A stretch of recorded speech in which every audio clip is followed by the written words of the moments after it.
Now, there might be some user interfaces that are worse than others. There might be some glitch or some problem that actually happened with the technology.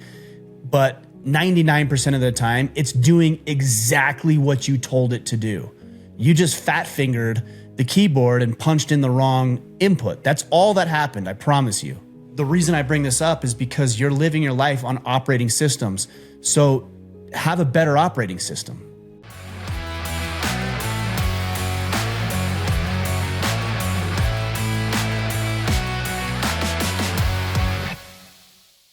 Kipp, good to see you today, man. I hope all is going well. Obviously, we had a crazy weekend, not just personally, but in this country. Holy cow, what a wild weekend with the stuff going on with the attempted assassination of former President Trump. Yeah, gnarly, dude, and so much, I don't know, so many different like opinions, and as information was gathered in, I probably got sucked into way too much internet and social media browsing, just trying to get some type of insights, and it wasn't as productive once that occurred for my weekend anyway. No, I know. I think I saw some questions for today that we're going to address, and we're going to hit heavy on these topics, I think, a little bit. We're going to cover some other topics as well, but obviously just crazy news, and I got sucked into it as well. So I'm sure many, many Americans did. So there's a lot going on that we can unpack here, I think. Yeah, for sure, for sure. In fact, I mean, we have a handful of questions. I'm assuming that's kind of what was on your mind from a headline perspective. So maybe let's just get into it. And I think so. What's your thoughts, I think let's man? bypass the headlines and we'll just get right into it. Obviously, a very dark day for America. This doesn't happen often, fortunately, and you can have thoughts about it. You can believe it's an inside job. You can believe in conspiracy theories. Some people even believe it was justified, which is completely asinine to me. But this is a horrible, horrible thing. And I think it speaks to the tone and the temperature of American politics, which is really unfortunate. Yeah. I did spend a lot of time thinking about over the weekend this common trope that you often hear, which is united we stand, divided we fall. And you hear all people say that. We need to be united. And I don't actually believe that. I don't agree with that. And I'll tell you why. United around what? That is the most important question to me, because anytime somebody says united we stand, divided we fall, to me, I hear depends what compromise. We're united around. Yeah. I'm not going to unite around ideas that I think are destructive and dangerous. I'm not going to unite around ideas that I don't believe in. And the people who don't agree with me, why would they unite around ideas that I believe in? So the only way that we come to some sort of unity is through compromise. And I've said this before, there's certain things I'm just not willing to compromise. There's certain things that are, and there's certain things that are not. So I think we're probably headed for, at this point, I've thought this for a while, is some sort of division. And I don't exactly know what that looks like. I don't know how that plays out. I know it'll be painful. I know it'll be brutal. I know hundreds of thousands of people will likely lose their lives during this division. But we're at a precipice now where there's no uniting around certain beliefs. The things that I share, I mean, I could post something on social media today and I'd have 50% of the people complain how horrible I am and how evil of a human I am and how everything I believe is wrong and why everything I stand for is what's wrong with this country. I'm not going to unite around those people. And I have no sort of false expectations that are going to start rallying behind me because all of a sudden they see the error of their ways. It's just not going to happen. So we're in for dangerous times. And as men, I think you ought to really, really be aware of that and not play this little utopian fantasy game where you think everything's just going to work itself out. It's not. How do I know that? Because thousands and thousands of years of human history have told us this is going down. This is a sinking ship, and you better be prepared. You might not have to deal with it, but for sure your kids and grandkids will. So there's my doomsday message for today. To start you off on this Monday for us, but everybody else is hump day Wednesday. So there you go. Enjoy the weekend, fellas.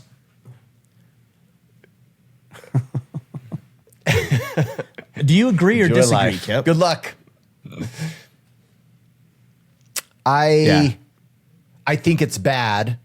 You mentioned something that I slightly disagree with, and you know, like unified alignment. I do think there is a way to it, and it's through debate. It's through discussions. It's through critical thinking and bringing ideas to the table and people considering one another's thoughts and ideas around something. And the unfortunate part is we've gotten a place in our country where we don't do that anymore. That all we do is we immediately demonize the other party. We grab sound bites. We're not critically thinking. And it's as simple as, well, it's right or wrong. Oh, and it doesn't, and their right is, of course, their interpretation of what is right and wrong, but there's not a debate happening. And so you'll never have unified alignment when we don't have proper debate, where we just attack people and jump to the conclusion of judgment and not seek to understand or have a healthy dialogue. And so I think it's possible, but we're not doing it. And that's not the climate of our current society. Well, I don't disagree with what you're saying. I just don't think it can happen. I don't disagree. I believe that civil discourse, working through ideas, having conversations brings us closer together. Who's going to do that? People are insane, Kip. Like literally insane. You know, I could post the sky is blue and somebody out there'll be like, on Mars it's red. I'm not talking about fucking Mars. You guys are like just creating just like nonsensical arguments over nothing, and nobody wants to come to the table. We just want to fight and be contentious. And I agree that all of that civil discourse is crucial, and it's not going to happen. There's no path to civil discourse at this point. Well, and I do think it's important to call this out. And gosh, man, I feel like I just repeat myself all the time. So my apologies to the guys listening. Are like, oh my gosh, your Kip goes saying the same thing. But why don't people do it? And it's because they have outsourced their value to belonging to a critical party, and they would rather sit in the space of being a victim than taking ownership of their life. And that's what it comes down to. Your book, Sovereignty, I literally do believe that if everyone sought to have sovereignty in their lives, we wouldn't be like latching on to our identities being tied to someone else. If I believe this political thing, then my whole world's going to fall apart. A lot of that is a victim mindset. It's choosing to put your happiness, your success or failure of life on the shoulders of someone else, so you don't have to take accountability for it. It's a lack of taking ownership of one's life. And the rub is, you just said this, people are crazy. People are, and they're unwilling to address or face the music of taking ownership of their lives. Yeah. So they would much rather stay where they are, because it means that they don't have to take responsibility. I mean, I agree with all of that. And I just think we're at a point now where what we're doing in this movement is, at this point, here to serve those people who might be on the fence. They don't know exactly which direction they're going to go. They don't exactly know if they're going to take responsibility for their lives or not. Maybe they came from a broken home or a damaged environmental structure when they were children, and they didn't learn this, but they're kind of on the fence and they can see the silver lining. And we're trying to serve those people, or we're trying to serve those who have already made a decision to take ownership and sovereignty over their lives, and they want to serve, and they want to be valuable, and they want to hold themselves accountable, and they want accountability in society and culture. They just don't know how to do it yet. Yeah. But there's some people who are just lost. Like, we can't serve, we can't save, we can't help, because they're just not interested in living in a civilized society that prides itself on responsibility, accountability, being an asset over a liability, and continually making themselves and their environment better.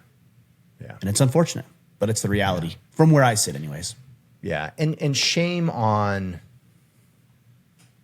I don't know. It's shame on a lot of people for creating polarization for the sake of power or for the sake of sound bites or viewership and other things that, to be honest, just feeds this fire of contention. It's really unfortunate. It's really unfortunate. Well, what's interesting, Kipp, is I made a post on Instagram, and I've had people accuse me of that too. And the post that I wrote was the iconic picture of Trump raising his fist in defiance after he had got shot. Yeah, and I said, this is getting unreal. And now, if you don't quite understand before, maybe you can start to see the stakes at which this game is being played. The election is crucial, and it goes far beyond the consequences of our generation's poor choices. Our kids and grandkids will suffer immensely unless we right this ship. Now, I realize I have a picture of Trump with the American flag, and so there's some connotation behind that message, but the message is pretty neutral. The words itself are pretty neutral. And I had people get quite upset about all sorts of things. I'm like, what are you reading? Where are you getting that from? I simply said that the stakes that are being played here are real. Yes, there's a picture of Trump, sure. You can make that connection, but also for us and also for our kids and also for everybody else. This election goes far beyond the consequences of our generation. I mean, that could go either side of the table. Like, I'm not talking about one side. Of course. What's to contend with in that message other than you don't like the picture I posted? Got it. I can understand that. Yeah. But man, we just fight over nothing. Anyways, let's see if we can maybe bring some of these guys closer to some understanding and some help. Not that we have all the answers, but maybe give them some context to consider their lives through. Well, and that goes for, that's you and I, of course, and that goes for everybody listening. How we show up matters. We talk about this often in the Iron Council, but it really does. And if we're playing small, if we're lacking integrity, if we're not living a life, I love this phrase, if we are not living a life worth living, then what are we doing? So let's all rise up, right? And be shining examples to those in our lives and make sure that we're doing our part. And it's not, by the way, that isn't the bullshit stuff that everyone usually does. And it's not resharing Facebook messages and Instagram posts. That's not what I'm saying. I'm saying how you literally show up as a boss, as a father, as a spouse, as a son, as a brother, as a community member. Are you a man of integrity? Are you assertive? Do you make things happen? Are you showing up powerfully? That's what I'm talking about, not regurgitation of online data and you counting that as standing for something. That's white belt material right there. Yeah, sure, maybe, yes, maybe, but I would also say civil discourse is an integral part of the solution. And so I don't think you're saying this, but I want men to hear we're not saying disengage from these important discussions and conversations. No. Continue to have those discussions, but here's one thing I would say. Let's ratchet down the rhetoric. Yeah. And specifically what I mean by that is let's not attack each other personally. Let's debate ideas. Kipp, you and I don't always see eye to eye. We're pretty aligned, but we don't always see it perfectly. But I would never attack your character. I would never call you an idiot because you see it a little differently than I do. And this is what we see on social media all the time is somebody says something, and look, I've been guilty of this too. But somebody says something you don't agree, and you're like, you're a freaking moron. It's like, well, hold on. Let's go back to the topic. Is the idea good? Is it righteous? Is it worth consideration? Or is it not? And that doesn't necessarily mean that we have to attack the individual. Even in a Christian perspective, a lot of people get upset, Christians, about like, oh, you shouldn't judge. Actually, in my experience, it isn't Christians who are saying that. It's usually agnostic or atheist people. I thought you Christians didn't judge people. That's what they say. Yeah. Okay, it's okay to judge the behavior, not the person. Yeah. It's okay to call out right from wrong without attacking an individual. So if you come across an idea, and maybe it's even my idea, that you hear and you're like, I don't agree with that. And here's why. Explain it intelligently. Like, give me some, and I'll make that commitment as well. I will make a commitment to try to articulate my thoughts and ideas intelligently without resorting to, you're an idiot, you're a fool, you're a snowflake, you're this, you're that. This is the problem. And this goes to your point earlier, Kipp, why we can't have conversations, because I don't want to converse with somebody who's going to do that. But if somebody disagrees with me respectfully, I'd have that conversation all day long. I actually like it. I find it enjoyable. Like, what? What? You think what? Why? Help me understand. I don't understand that. That's enjoyable to me. Totally. Well, you know what's great about this? This helps you. Like, I don't know about you, but many times in my life, I'm like, I hear something, I'm like, I disagree. But I can't articulate it. I kind of go, well, why do I disagree? I don't know how I disagree. And by me processing it, I can go, hey, you know what? And I learn, I'm like, okay, that's why I disagree, and work through it, and I'm better for it. So if I can't debate, if I can't articulate my stance on something, then I'm not also learning. And now I'm just latched on to, well, I know I should naturally disagree because conservatives do that. And whatever. It's like, well, what about me? What do I think? Why do I feel differently about this? And by processing it, I'm just better off if I can articulate those things. So there's some personal benefit to this as well, not just in the debate itself. So yeah, I don't know. So let me ask you this. So, I mean, there's a lot going on. I don't know if you want to get into technical details or some of the nuances of the event, but man, there's some things that are bothering me about it. And I don't know. Do you have some key things on some of the videos that you've seen and you're just like, what the hell? Yeah, look, and I'm not a conspiracy guy. Discussing it? I don't know. Yes, I think so. And look, I'm not a conspiracy guy. I'm not going to immediately jump. I saw a lot of people be like, oh, the left orchestrated this. I'm like, I don't know. Yeah, I don't know. Does the language contribute to it? Yeah. But that happens on the left and the right. Yeah. But of course, for example, if you call somebody Hitler enough, it's not a stretch to assume that at some point somebody's got to eliminate Hitler. Right? Like, that's rhetoric that leads to, and I'm not saying the person that called somebody else a Hitler is responsible for the assassination of Donald Trump. I'm not saying that, because that person isn't actively calling for violence against an individual. But I am saying it ratchets up the temperature and people act on words. The pen is mightier than the sword. We've all heard that. You guys listen to this podcast because words are powerful. So when you say things, especially to people you have influence with, then they're going to hold some weight. And the way people interpret what you're saying is important. And it's also, as a communicator, part of your responsibility. If I, for example, was trying to communicate a message about manliness that nobody understood, is that their fault or my fault? Well, I'm the communicator, so it's my fault. I need to do a better job articulating my thoughts so that people can act on it in a powerful way. So to go back, I am not a conspiracy guy. I'm not going to jump to conclusions, but I have questions. Yeah. How does a young man, I think he was 20 years old, climb onto the roof of a building that's roughly 130 yards away from where the president is going to be speaking? There's plenty of people who have called out and said, hey, there's a shooter. They identified, he's got a rifle, he's got a gun. A police officer even was confronted by this individual, and yet that individual still gets those shots off.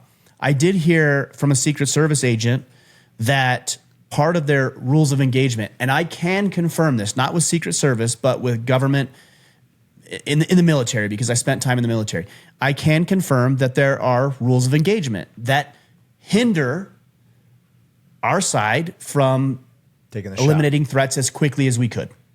Yeah. And what I heard from this particular Secret Service agent is that in this instance, they were not authorized to take a shot until and unless the president or the detail, whoever they were protecting, was fired upon. So there's part of the delay right there. You might have eyes fixed on a target, and you're literally disqualified from taking that lethal shot because you have to wait until that individual shoots at the president. I have real world experience with this in Iraq in 2005, 2006. One of our rules of engagement was that we could not fire upon. I'm gonna be a little bit sensitive with some security language. We could not fire upon unless certain criteria were met. Yeah, which means that posed a greater threat to us. Yeah, it's unfortunate. Too it's bullshit. It's the reality Yeah. of war and battle and violence. So there's things that are questionable, but also I can see some rationale behind it, although I don't agree with it. And I think some strategies and things need to change, but I also see the other side of it. Totally. If you saw that guy crawl up on the building with the rifle, and you're one of those individuals saying, hey, cops, there's a guy up there with a rifle, laying down right there, what would you do? You, Ryan. Look, it's easy to say I would have done something. I know, Okay. and I try not to do that either because I'm like in the heat of the moment or whatever. But I'm sorry, I think I would have chucked at least rocks at the dude or something. I mean, Wouldn't you? I'm trying to look at this as objectively as possible. Yeah. It's so easy to say, well, I would have done. Yeah. But you know what? Look, here's a couple considerations. What if that's an undercover sniper? You start questioning whether he's part You of would the question security it. detail. Yeah. You would question. Of course, you would Yeah. question it. Or here's another one. Yeah. Daniel Penny. He's the guy we talked about it a couple of weeks ago. He's the guy that subdued that individual, ended up killing him in the subway. We talked Yeah. about that, right? That Yeah. hero, in my opinion. Hero. I agree. And yet he was charged with, I believe, manslaughter. Yeah. So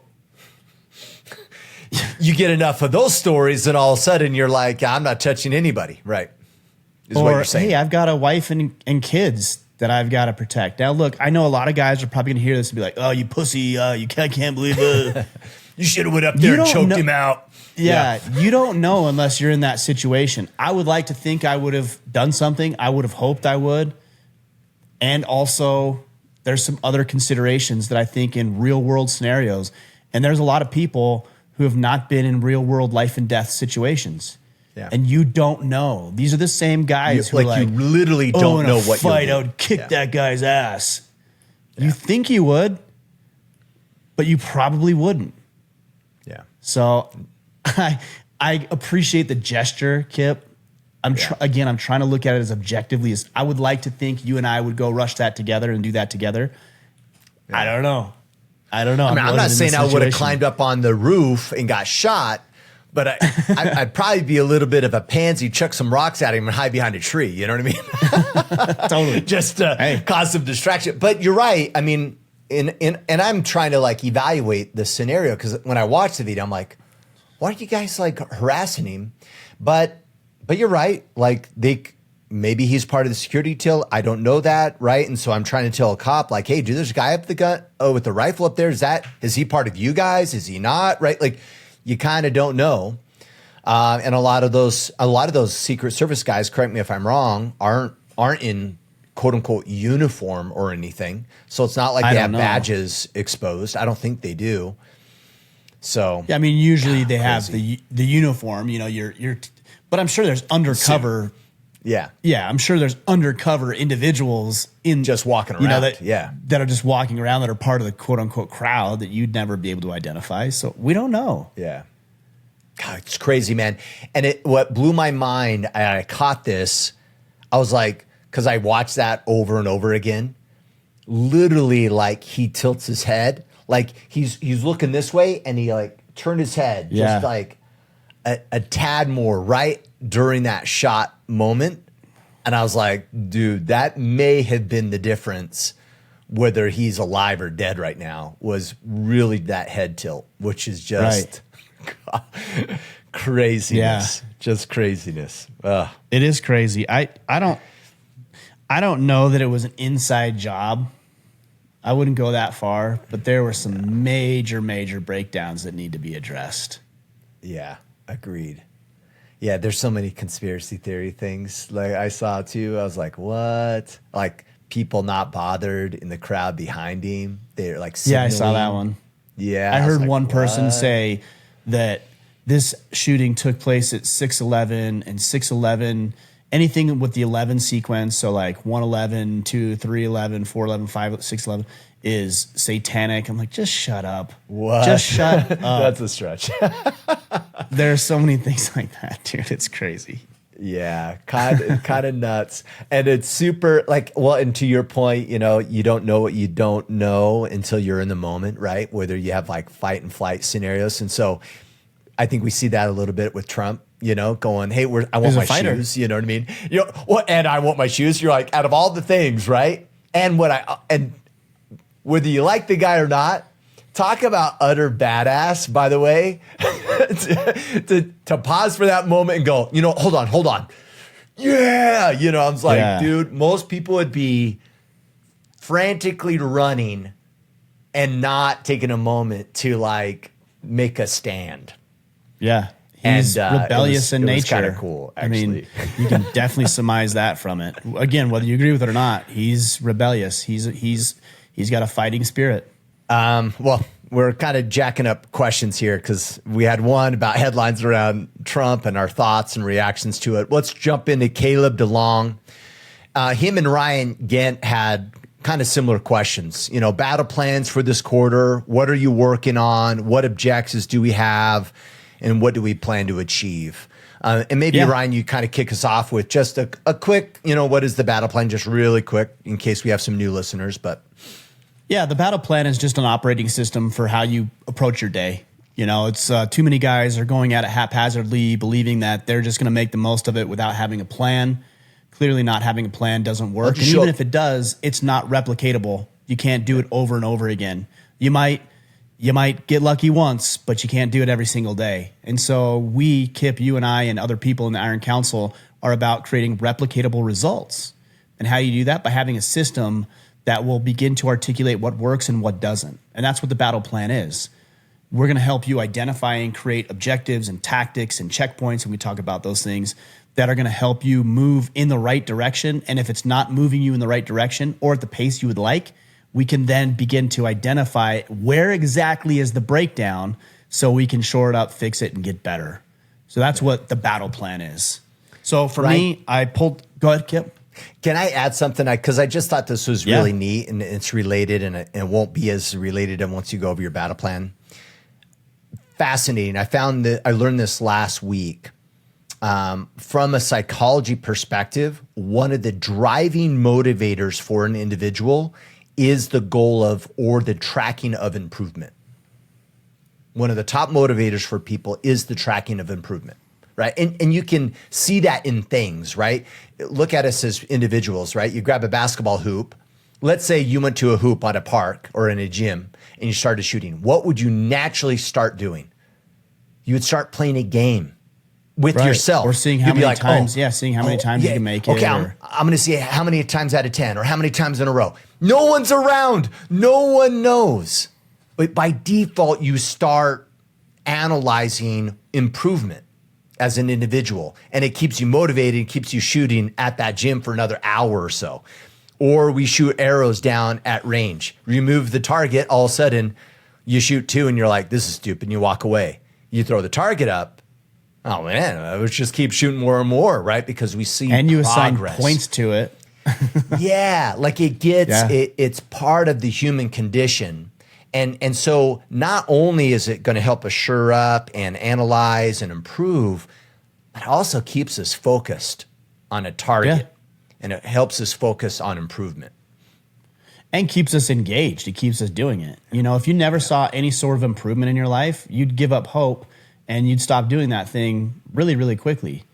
My sons actually do this. My two oldest sons, we have an adjustable basketball hoop, and they're constantly moving it up and down to see at what height they can dunk. You know, so my second son, he's like at 8.5 feet, and he's like, maybe I can get, 8 feet 10 inches or 8 feet 12 inches. And they're constantly like seeing how they can improve until they can get up to that 10-foot dunk. It's what we do. In fact, in the battle planner itself, I had this quote put into it, and it's by Carl Pearson. It says simply, that which is measured improves. Yeah. That which is measured improves. If you want to grow your bank account, you got to look at your bank account. You want to lose weight, you got to jump on the scale. You want to be a better husband or a better father, you got to be able to articulate and identify on what scale you're operating now. You have to. Otherwise, you just won't get any better. So for me, we always work on 4 key areas. And so there's like I said, four areas that I'm working on. Calibration is getting right with yourself spiritually, mentally, and emotionally. Connection is the relationships that we have. Maybe that's a romantic relationship, a relationship with your kids, or a brother or a parent, whoever it might be. Condition is your physical health. And then the last is contribution. That's becoming a man of value and giving back. Sometimes you will be paid and compensated for that. For example, employment. Other times it's just being a valuable member of the community and being an asset, not necessarily a liability. So those are 4 key areas. I'll pull out a couple. So for conditioning, for me this quarter, I'm trying to lose some excess body fat. 15 pounds of body fat is my goal this quarter. If I lose that, that will be a success. And then I have daily tactics, things that I do on a daily basis. Number 1 is daily training. That training changes from day to day, depending on what I'm trying to do. And it's also locking in my nutrition. So I have my nutrition, my diet, everything I have that I want to eat and I'm supposed to eat. So I track all of that. And then with contribution, for me, completing the course Divorce, Not Death is a priority of mine this quarter. So that's specifically for newly divorced men who are trying to navigate those first 12 months. We'll talk more about that. But I have the daily tactic of working on the website daily, recording videos daily, and then doing research and data analysis from social media accounts. So on a daily basis, I'm working on developing that course. It's done. It's already done. It's just a matter of finalizing it. But it's done in my mind already. 15 pounds, I've already lost it. I just have to realize it. Yeah, I love it. I'll pick 2. On the conditioning front, actually, I feel pretty locked in. I'm so motivated about going to the gym and getting on the mats that I don't need to track it, right? It's just there. Where I struggle is on my protein intake, getting enough, and the good old sweets. So my focus is around getting enough protein intake, 200 a day with no candy. Although I do have myself saying I can have candy 1 day a week, which is usually Saturday or Sunday, but that's the focus. And that's fine because you're deliberate and intentional about it. It's when you're not It's when you're up at 10:30 at night and you're like, I'm going to go have a piece of apple pie. That's the problem. But planning it and saying, hey, you know what? I'm going to have a Snickers today because this is my day. I can have a Snickers. That's fine. That's what people need to understand. It's the intentionality behind it. The moment you stop becoming intentional is when you start to lose it. So for me, it's late night snacking. I have to shut it down because I'll go nuts late night on snacks. That's funny. The other thing that, and I share this one just because it's been so impactful in the past, and I'm doing it again because it's something I really need to focus on, is no phone from 6 to 9 is what I have on my battle plan. Maybe said another way, no phone once I come home from work. Yeah. Until the kids are in bed. Is that a goal or is that a tactic? That's the tactic. That's the tactic. The objective is it's energy and being present with my kids. And I'm not giving them my all. You know what I mean? Because I'm distracting myself. Yeah. So we need to hash that out. And there was a question that ties into this. Sometimes men have a problem with objectives, which is synonymous with goals. So we'll just use the term objectives. They have a hard time quantifying it, so they don't know if they've achieved it. Yeah. Right? So you said to be more present, to be more available. That doesn't mean anything to me. Yeah. Now I have my own thoughts about what that looks like, but that's probably different than what it is for you.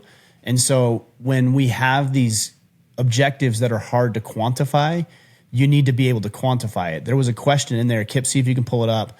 A guy was asking about, it might have been one of the last questions, and he was like, how do you do this when there's hard to quantify objectives? Like, what do you do? There's something along those lines, right? Yep, I'll find it here in a second. Sorry. Okay. So while, Kipp, you're looking for that, here's what I would say. Just find a way to quantify it. He was talking about, if I remember correctly, specific in the realm of calibration. getting right with yourself mentally, emotionally, and spiritually. So my calibration tactic is not just to be more mindful and understand myself better, because that's not quantifiable. But my objective for calibration this quarter is to complete Jordan Peterson's self-authoring program. That's quantifiable. Yeah. Now, it will lead to me being more self-aware. It will lead to me understanding myself better.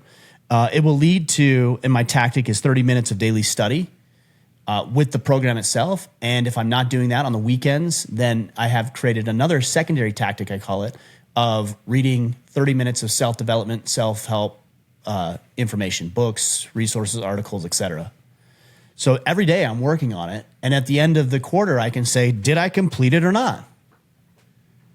And it's black and white. You're able to articulate it. You're able to measure it. And then you can say, yes, I completed it. Great. Now you can get deeper. How did you feel? How did it improve your life? When it comes to kids, here's what I would say. Rate yourself. So if your goal is to develop a deeper relationship with your kids, then maybe you identify 5 specific areas in which you could do that. So maybe it's the amount of time you spend with them, the amount of communication you have with them throughout the day, the quality of the time that you're spending, their level of engagement and satisfaction, and then maybe it's something like trying new things with my kids together. I'm just giving you some examples. So now what you do is on a scale from 1 to 10 is you rate each one of those 5 areas that you've identified on a scale from 1 to 10, 1 being the lowest, 10 being the highest, and maybe you average out to be a 6. Okay, then your goal with your kids this quarter is to turn that into a 9. Yeah. And you have your 5 key areas you want to do that you've identified. It's not important to me. It's important to you. What is it that you've identified? And then you also involve your kids. So your average might be 6 today, and their average, maybe it's 7. And then in 90 days, you run it again, and now you feel like you're an 8, but they still feel like you're at a 7. Okay, you still have some work to do. Yeah. This is the power of quantifying what you're going after. Yeah, and they will easily rate you. Oh, for sure. You may not like it, but they'll tell you if you've gotten better or you're more present with them or whatever. I mean, they'll know. And if that's truly the objective, then it's really their perspective that you're kind of looking for. Yeah, you don't get to decide if you're more connected. They get to decide. Yeah. And also, I would say this. You can do this with your spouse, too. Same thing. And tell her to be honest. Here's the catch, guys. Whatever feedback they give you, you cannot rationalize, justify, explain, or defend. You just have to say, thank you for bringing that to my attention. Some of this I'm well aware of. Others, it's kind of shocking. It's a surprise to me. Thank you for letting me know. Now I know what I can work on. But you do not rationalize, justify, defend, because then they're not going to give you it because you're rejecting them. You're invalidating what they're trying to tell you. So the reason I don't spend as much time with you is because I'm at work. That's not the point of the exercise. You didn't ask, and they don't care about your excuses. So if they say, Dad, I really wish you'd spend more time with us, period. Not, well, I had a big quarter at work. Nope, that wasn't the exercise. They gave you your answer, and if it's important to you, you're going to now figure out a way to make it work. Yeah. So it was Bo actually that had a question around this. He was actually asking, and it was around calibration because we know those are kind of the harder objectives. His question specifically is around checkpoints for those. So using the examples that you have, what would checkpoints like a 30 or 60-day checkpoint look like just to address his question specifically? I mean, calibration, for what I'm doing with the self-authoring program, my checkpoints for 30 and 60 days are the amount of modules I've completed. Pretty easy. But a checkpoint is basically the progress you've made. If we're talking about it in the context of relationship with kids, you might, for example, universally, I think taking a trip with your kids that they get to plan is something that they would really find valuable and they would feel more connected to you. So maybe in 30 days, it's like, okay, I'm going to do all this work, but in 30 days, we're going to do something that's interesting to them. And maybe one of them decides we're going to do a camp out. Okay, well, that's your 30-day checkpoint. You guys have this camp out and you enjoy yourself and enjoy your time, but there's something tangible that you let them decide. But that's what I would do is just create those checkpoints based on whatever's going to move you closer to your objective. Yeah, and work in that feedback loop with them. Yep. Hey, how's it going? How am I doing? Have you noticed that I'm more present when I come home? Or do you feel like, I'm not ignoring you or I'm not distracted with other things and that we're doing things together? And, use it as an opportunity to have that discussion as well. And when you do those questions, don't ever lead. Like, do you feel like I'm doing a better job? That's a leading question. Yeah. So the question is actually, how do you feel I'm doing with these areas that you identified? That's a better question, which is going to lead to a more accurate, truthful answer rather than, I'm doing a better job, right? That's not a question. Because if I say no. Right. Good point. Exactly. Really good point. Yeah. All right. Aaron Hancart, how do you get through a friend who is super tied into online communities and relationships to the point where it's all consuming for them instead of building a relationship in person? I mean, what do you do? I mean, the only thing you can do is invite him into your circle. Yeah. That's it. If you're going to the game, bring him along. If you guys are going to do some pickup basketball, invite him along. If you're going to go on a hike, invite him along. If you're going to go, meet some girls somewhere, or be in a social environment, invite them along. That's all you can do. We can't rescue other people. We can't interject into their lives. I'll tell you what, over the past 2 years, I've interjected myself less into other people's problems, and it's been amazing for me. Yeah. I'm short of saying I don't care about your problems. I do. I will say that your problems are your problems. They're not my problems. So if I see something that I don't think is going to be good for you, it's not really my problem to solve. It's not even my problem really to address all that much. Yeah. I might identify it. I might help. I might tell you that I see something, but outside of that, that's your deal, man. So here's what I'm going to do. I'm going to invite you into my circle. I'm going to keep you along. I'm going to keep you coming. I'm going to add you into our friend circle and explain the benefits and show you the benefits. But then ultimately, that's not my decision. You can keep playing video games if you want or doing online chats or whatever it is you're doing. It's your life, not mine. Yeah. Just let go of the expectation. It's really powerful. It's a good way to live. Yeah. Totally. Jimmy Hellwood, how to maintain focus on the path. One of my biggest issues I have is being distracted and procrastinating from the path I want to take by social media that focuses around the poor direction of the world is taking. For example, I've been doing great all week, maintaining focus, and then suddenly the Trump assassination attempt happens, and I'm back gorging on what went on YouTube, and then my whole evening is over. Even though I'm not American, I sincerely hope that you can unite from these last few years of division. The world needs a stronger America right now.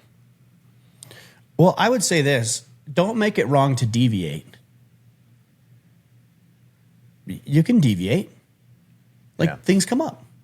That this was an event that is very impactful in not only American culture, but globally, I think. And so things come up. And so you can be interested in things. You can have a change of plans. You can have a change of heart. You can have somebody suggest something and you were going to do something else, but you think that looks better. You can do that.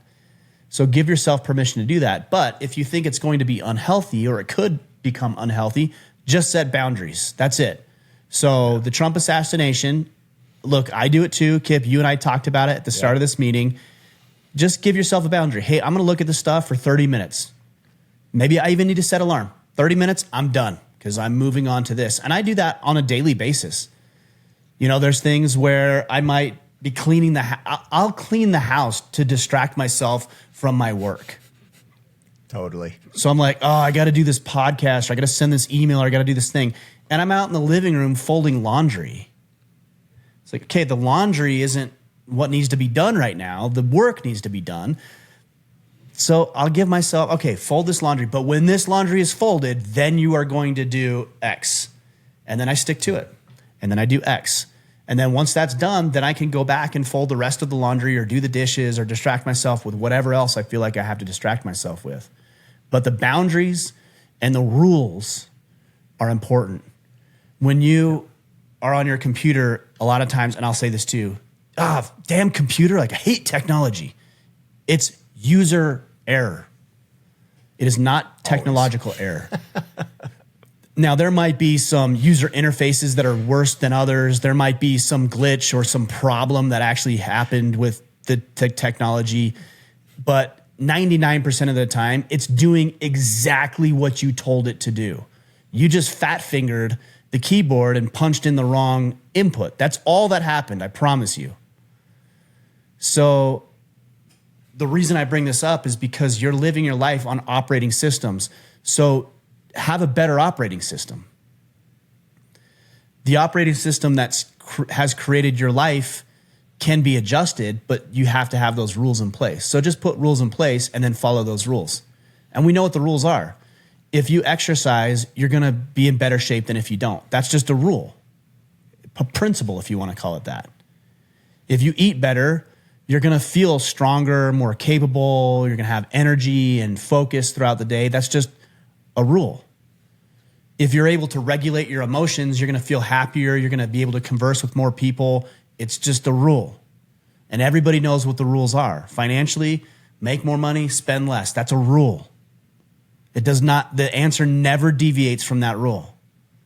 So figure out what the rules are, figure out what rules you're working that are not serving you, and then replace them with better rules that will serve you.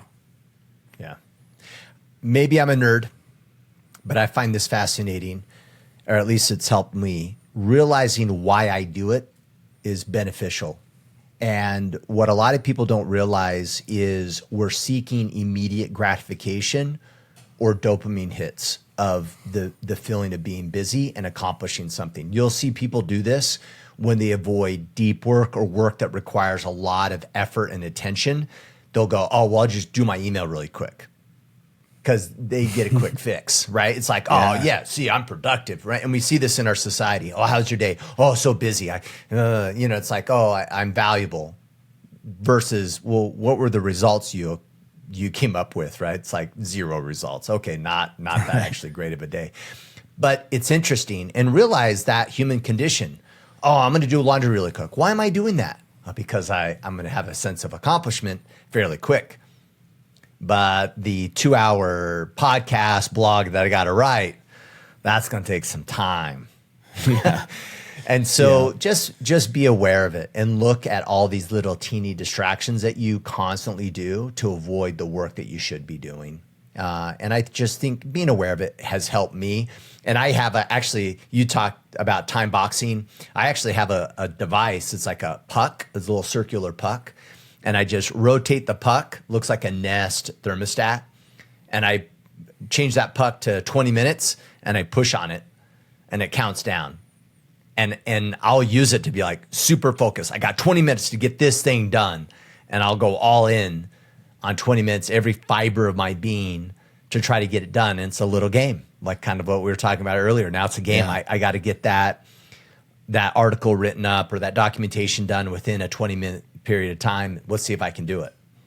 And I don't do anything else within that time box. Do you have the name of that, like the brand name of that? You should, because I think people would be interested in that. Okay. Yeah, you can literally, there's cubes with numbers on each side of the cube. And if you tilt the cube and put the 5 on top, it'll be a 5-minute clock. It'll be a 5-minute timer. You put 20 on top. There's cubes, there's pucks, there's all kinds of stuff that people use for those. Yeah. I think that's cool. I like what you were saying about look at the result. I mean, I was thinking about it, you have folded laundry, but no more money in the bank account today than you did yesterday. So what was a more productive day? I think I'd rather have a little more money in the bank account than some finely folded T-shirts. Yep. Well, and I think who else does this? I think Andy Frisella, he talks about his power list, and he doesn't get that done first before he does anything else, which forces him to almost do those items. Okay. Yeah. Well, here's an example. The other day, and I have to-do lists everywhere. I operate really well with lists. And the other day, my girlfriend and I were going to a friend's wedding. And that was on Thursday. And so we went Thursday, late morning we left. And I had about 3 hours that I could do some work for Thursday, Friday, and then get ready for this week. I was more productive in that 3 hours than the 3 previous days combined. So what does that tell you? It tells you how good we as human beings are at procrastinating. And I can't remember the law right offhand, but that your work expands to the time allotted. Yeah. And when your time allotted contracts, to your point about 20 minutes, then the time it takes to get it done contracts as well. What law is that? Yeah. While you look that up, look through evidence. I mean, how many times have there been a scenario where I have 10 minutes. Holy crap. Like it's a holy crap moment. And you just mad scramble. And all of a sudden you're like, how in the hell did I get that done in 10 minutes? Yeah. That's the principle. It's Parkinson's law is what it is. Parkinson's law. That's cool. Yeah. I love it. All right. What's next? Daniel Franklin. If you've never went through the rites of passage with your father, such as your first buck or a filet crepe, I don't even know what that is, or how to control your temper, how do you teach those to your son? So how do you teach our son these rites of passages or important principles that were never taught to you? Okay, so there's 2 ways you can do it. Yeah. First, you have to learn it first. You have to address the lack of knowledge. Yeah. Yep. So if you've never shot a buck, then you need to get into hunting. If you've never filleted a fish, then you need to go out and fish and then fillet a fish. What was the other example he used? Control your temper. Okay, so if you don't know how to regulate your emotions and you always get angry, then you need to start reading a book or listening to a podcast about how to understand your emotions better. The one I would give you is Men's Work by Connor Beaton. That will help you regulate your emotions more effectively. He's a good friend. He's a dear friend of mine, and he's got some really, really powerful information on that. So you have to learn it. That's number one. There's another way, actually, and most people overlook this. With your kids, this is actually really powerful. You can learn it together. So let's say, Kipp, you're my son, hypothetically, in this scenario. Hey, Daddy. And, yeah, don't say that. Don't ever say that again. That's the weirdest shit you've ever said, Kipp. Workers. I got to lighten it up, dude. You started off this podcast with like, hey, guess what? Everything's going to shit. Good luck. And there's nothing you can do about it. So Kipp is my son. I'm his daddy. And we both decide that I can't even take this seriously now, man. We both decide that, you know what? Like maybe we want to figure out how to hunt. And then we do it together. Hey, where would you like to go? What do you want to hunt? How are you going to contribute? I'll take care of it financially because I'm making money. You're not. You're my kid. So what are you going to do? How are you going to pull your weight? What resources do we need? Why don't you research some guns? What do you want to look at? Let's go shoot together and get the ego out of the way. I think a lot of the times in these scenarios and environments, you as a father might believe like, oh, I should know how to do this, and I don't. And you're embarrassed because your ego. Why should you know how to do it? That's what I want to know. Like all these guys were like, oh, you should know how to do that. Why should I know? Nobody ever taught me. Why should I know how to change a tire? Why should I know how to shoot a gun? Why should I know how to do an oil change on my car, basic maintenance around the house? Like, why should I know? I never learned those things. So get rid of the shoulds and the ego around it and just say, you know what? Yeah, maybe that is something that would be good for me to learn. And so now as a 43-year-old man, I'm going to figure it out. And I've got a 16-year-old son and a 12-year-old son and a 10-year-old daughter and an 8-year-old son, and we're going to do it together. And what a powerful way to bond with your kids.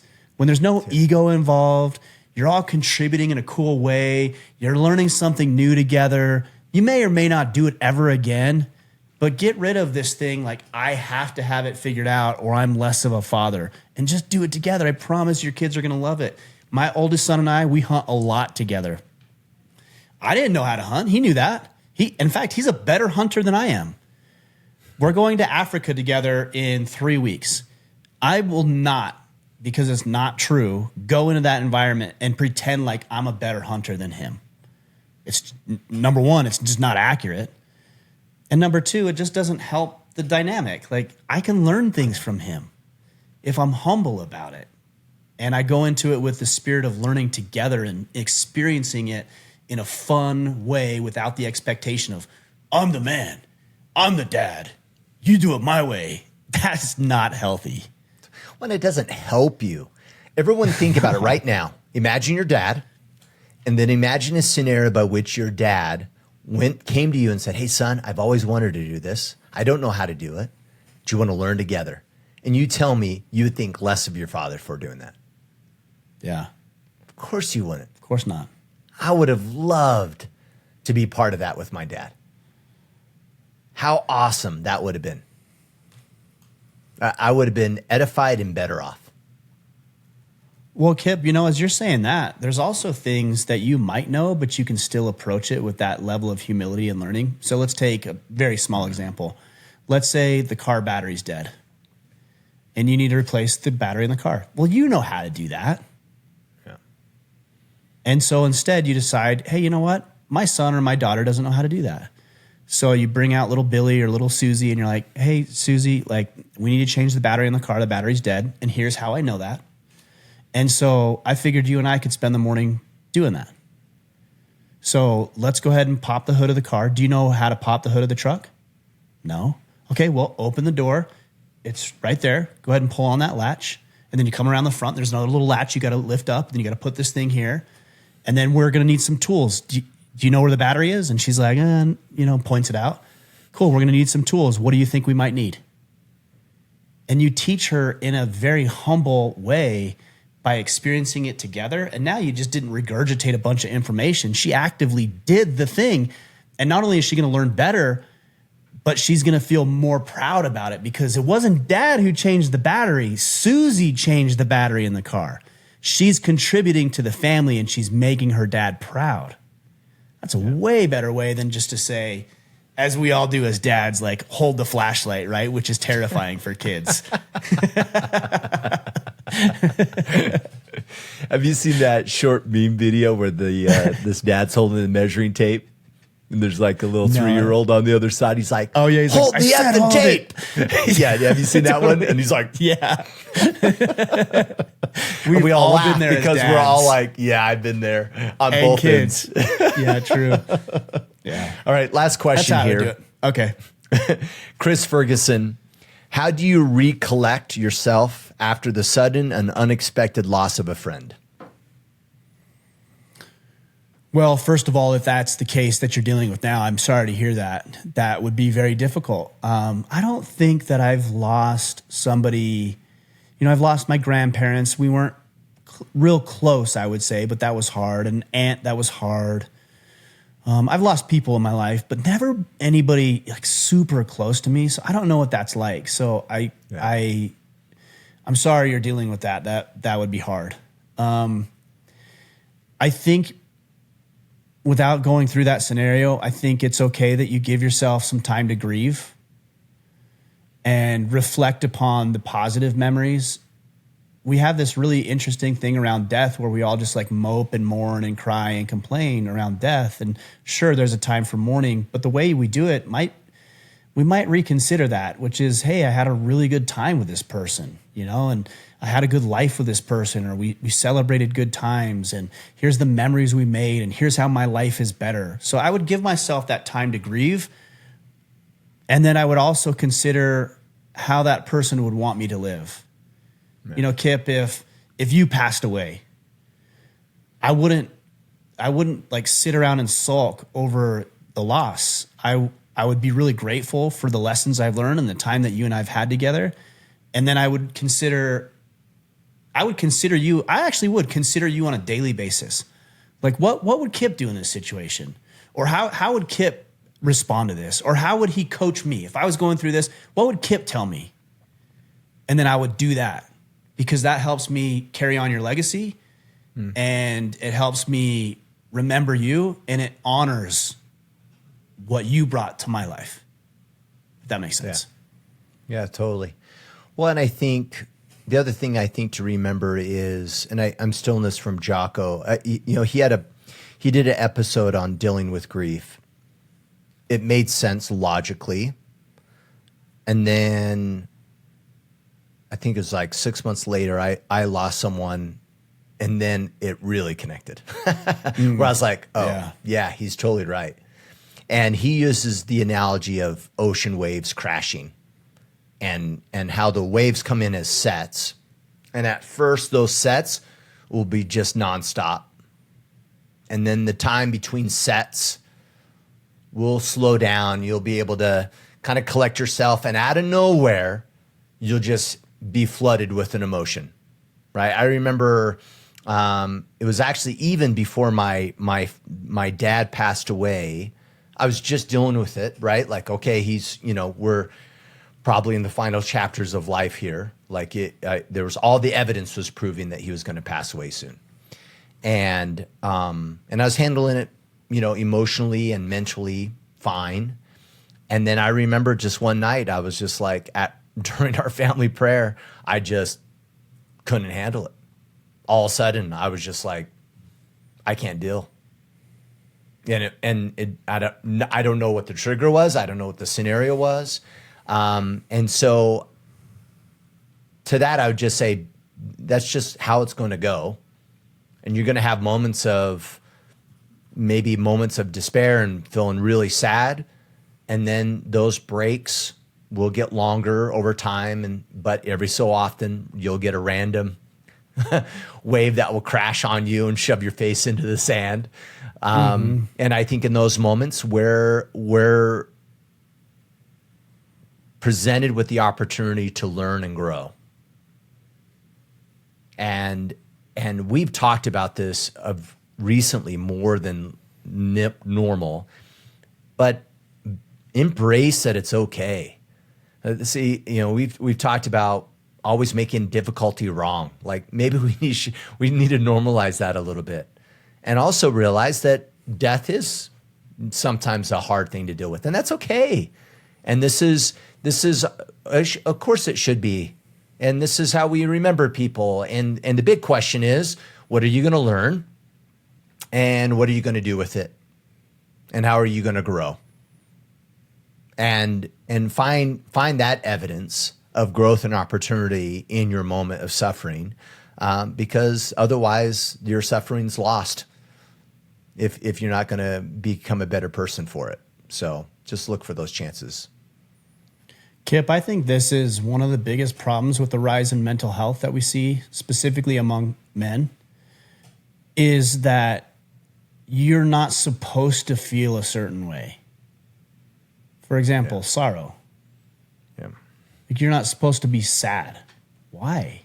You can be sad. There's things to be sad about. You lose a loved one. How could you not be sad about that?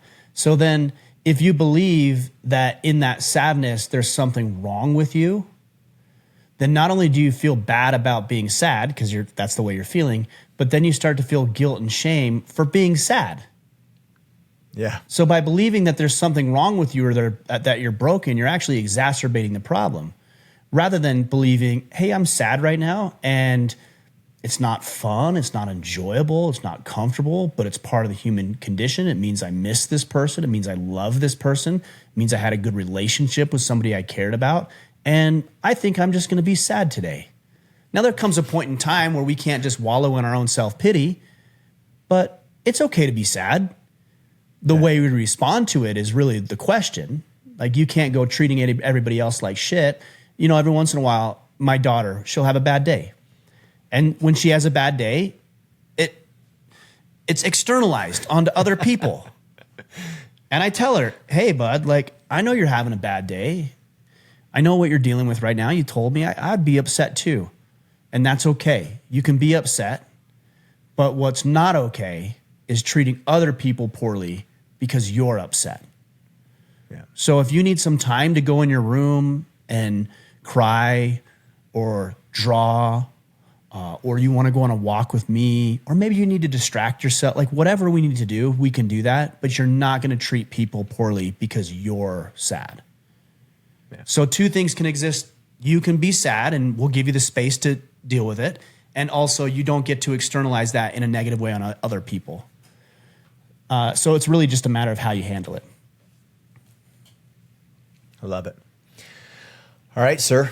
Well, okay, man. There you go. Well, one of the things I wanted to mention and bring up is, on the concept of sadness and loss. A lot of guys in the wake of my own divorce a couple of years ago are going through the same thing, and they've identified what they're going through, and they've shared with me their own personal struggles. And when we talk about, as men, appropriate responses, we can be sad and sorrowful, and I was for a while, and then we can talk about appropriate responses. And the appropriate response for me is, how do I help more men who are navigating this? Because I'm not going to wallow in it. I'm not going to believe my life is over. I'm not going to not share what I've learned to help other people who might be dealing with the same set of circumstances. And so we've created a course called Divorce, Not Death. Divorce, Not Death. And I called it that not only to be a little bit edgy with it so people would pay attention, but because I know how many people are willing and really ready to take their life in the wake of some sort of news like this, like your wife wants a divorce. Yeah. I don't want that to happen. And what I want to do is I want to help you navigate the first 12 months of divorce. This is not for a man who's trying to get his wife back. This is not for a man who's 20 years into divorce. This is not even meant for a man who is in a separation or having a difficult time with his marriage, although it will help for all of that.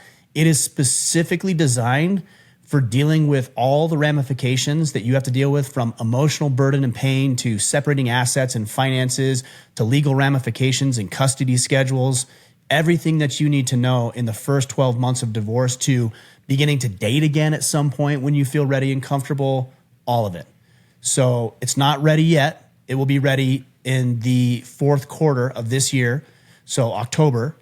But if you go to divorcenotdeath.com, you can sign up watch a quick video and sign up for notifications and information when that comes available. And we're also going to be dropping some resources that lead up to that time that you can use. Because if you're at divorce's doorstep right now, I don't want you to have to wait 3 months to be able to get some information. So we're going to start dropping some of that information ahead of time.